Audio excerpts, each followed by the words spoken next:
Howdy, folks, and welcome back. It's another episode of What's Happening in the Garden. We've got a lot, but we are going to have a busy weekend. There's going to be rain, and then Tuesday we're going to have a hard freeze. So this should be interesting. What is that? Oh, it's a romaine lettuce I just stuck in here. I'm going to call this my experimental garden for now. I think I was going to put in some shallot roots and I didn't. But I did move I had that spring onion mixed in over here. So I moved it where it can get a little more sun. So we'll see how that does. I think one of them may have died. Oh no, I moved it down there. Okay. So that should be good. But yeah, I've got these. None of them are quite right, but they still taste the same. I don't know that they really get sweeter, but these were really so late, and I started them, but I didn't get them in the ground. Started them early, didn't get them in the ground quickly. We still have, you can actually see these tomatoes better on this side. Look at this. We have tomatoes galore to get picked this weekend. I'm going to probably pick some. I really don't have time. I need to edit. So then maybe I'll wait. I don't know. I was going to pick some and let them sit in the sun today. But I can pick some and let them sit in the sun tomorrow. I'll be getting the last of these peppers. I don't know that I'm going to try and overwinter any peppers. I don't know. I've got some tomatillas to harvest. These are getting bigger, but here's one that's ready to pick. Of course, we have this tomatilla here. I think it does best cascading. I think there's some under there. I mean, this has some weight, so I might have a couple more. So I'll get a serving of salsa verde. It's okay. It's the first time I'd ever grown them. It was fun. Interesting. It's an interesting plant. Look at that beauty. I wish I'd had time for this to get red. Oh my goodness. It's going to be delicious. More peppers here. Of course, the shoshitos that have been really cranking them out all season. It's ready to go.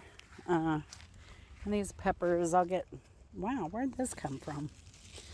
Oh, that little limb is putting out peppers. That's crazy. So I'll get these harvested. I may have another tomatillo here. No, it's not heavy enough. More cubanelles. I'll get those all harvested here. It's looking magnificent. But then once I get all this harvested and see the okra's done, it is tired. The shallots, they're doing really well. I don't know if I'll get any now though, because I think these are supposed to fully die off, and that's the sign that they're ready to go. I don't know. I may pull that one, or one that has the most brown leaves on it. I may pull that on Sunday. I don't know. I got a bunch of San Marzanos here. They all fell through. So they're on the ground. I'll get those. We'll get those picked. Chris will help me. Again, my shoulder is still healing. I did a personal best yesterday in physical therapy. I finally was able to raise my arm straight above my head. So I'm excited for that. Progress. I need it, man. I'm just not having two hands really to do much this season was tough. But look, I can get my hand. This is almost, I can almost get it straight. I got a little bend going on there. But, dang, great progress. That's even way better than yesterday. I think I'm in the final stretch of healing at this point. I just turned the sprinkler off, so it's a little wet in here. And we're going to see what we can do here, because the collard greens will make it over a hard freeze. They're going to get delicious after that hard freeze. The beets, carrots, they should be good because they're buried.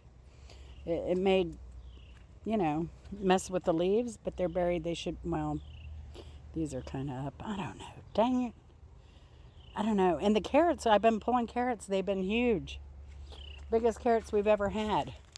The beans, we gotta get out here and harvest. We got a whole nother second crop of beans off these same plants.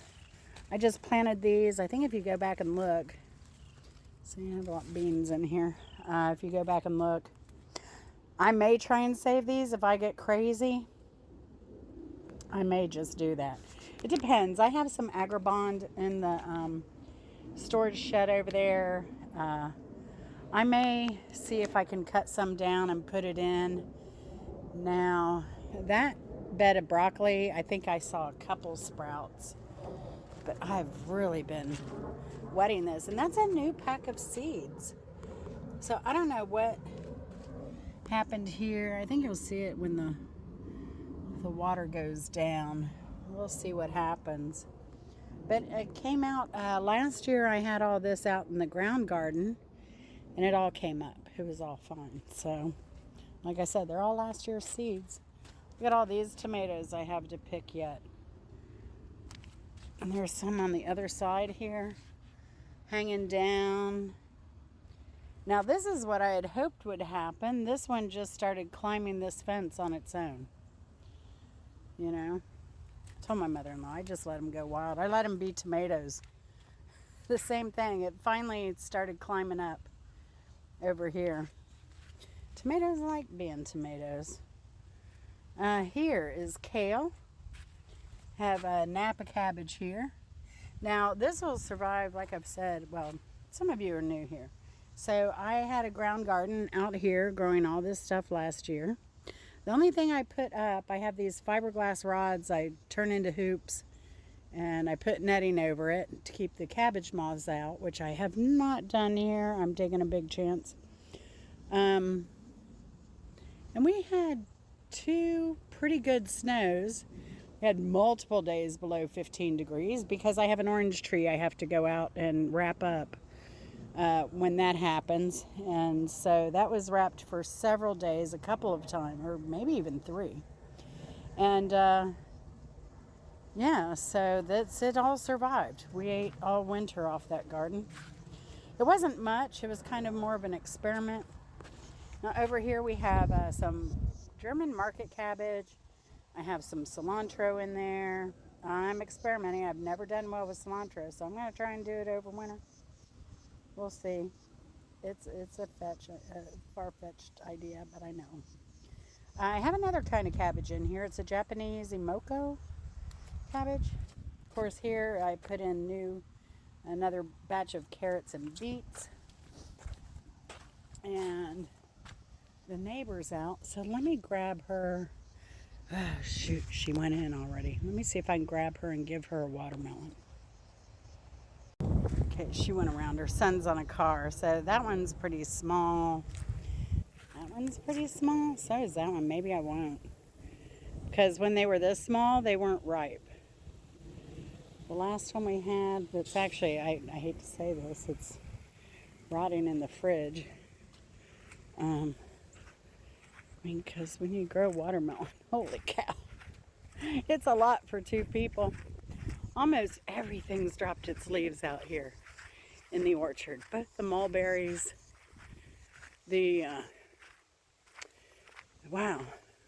pomegranates turning yellow, the orange is evergreen.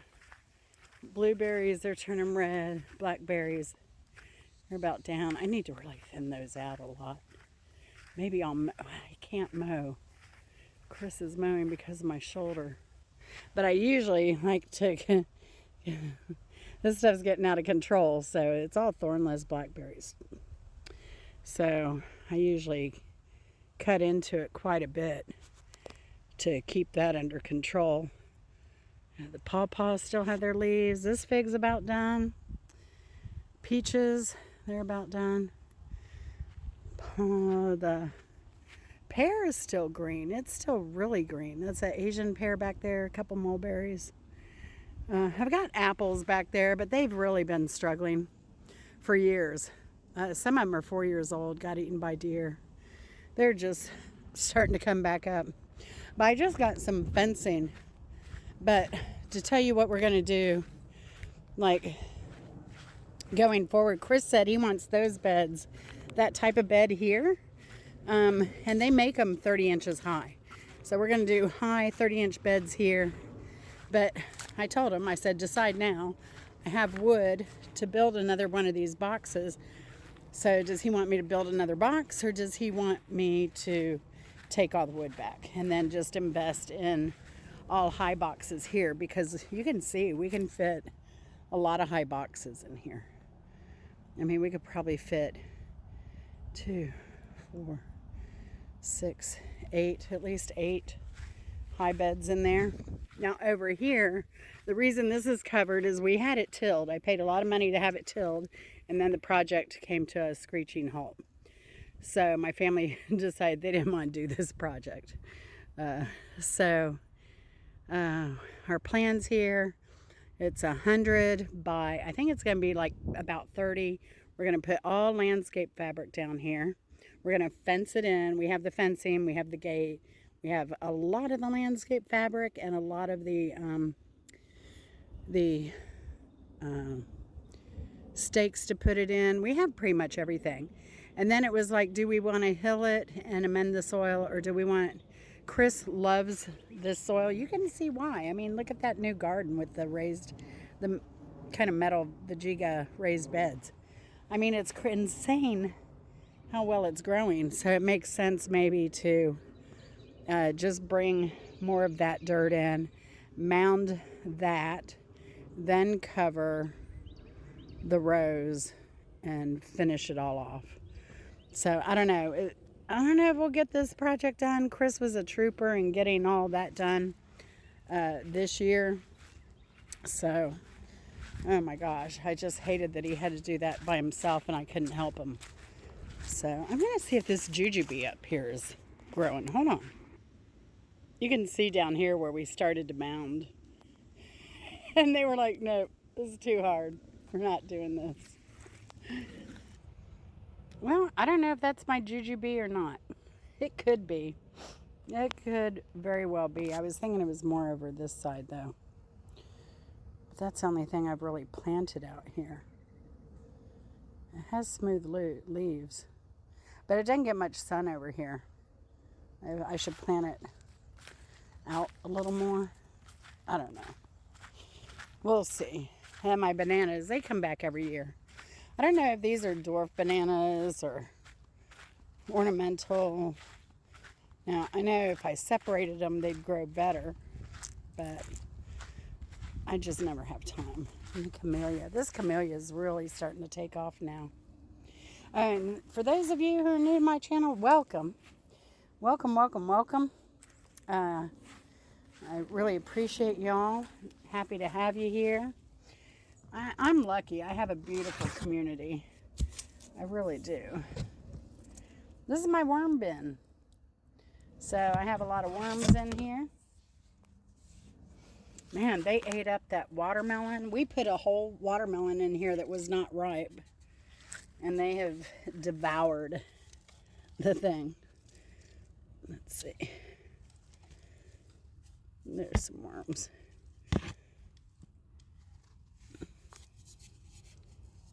Oh, there's one. Look at that. Look at that beauty. There's some fat ones here. Wonder why they have like stiff tail. Oh, that one's dead. Or is that a root? Could be a root. Yeah. They're doing great.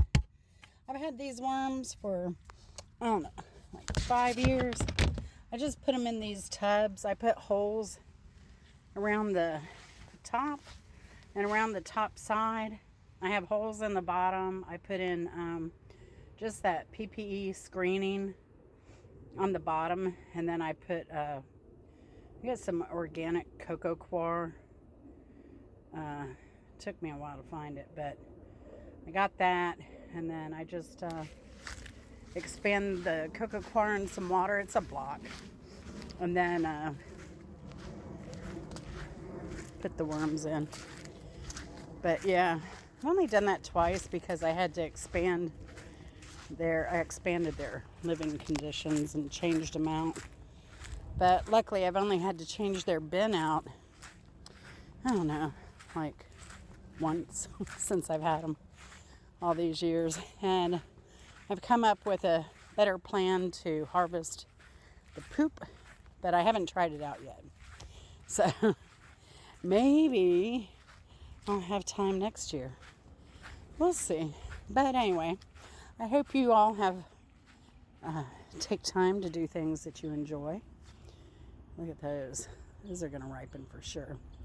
But I'm going to have a mess of sauce, I tell you. A mess of sauce. I just finished 5-gallon bags full of tomatoes in the freezer that I processed. Oh, look at all those green beans. Look at them. Look at them. They're hanging. There's another one. Oh my goodness. Crazy, y'all. Crazy.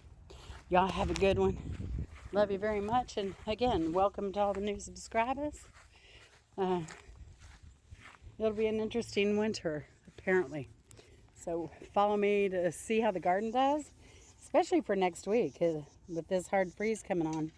It'll be interesting to see what we end up doing and what survives. All right, y'all. Love you very much.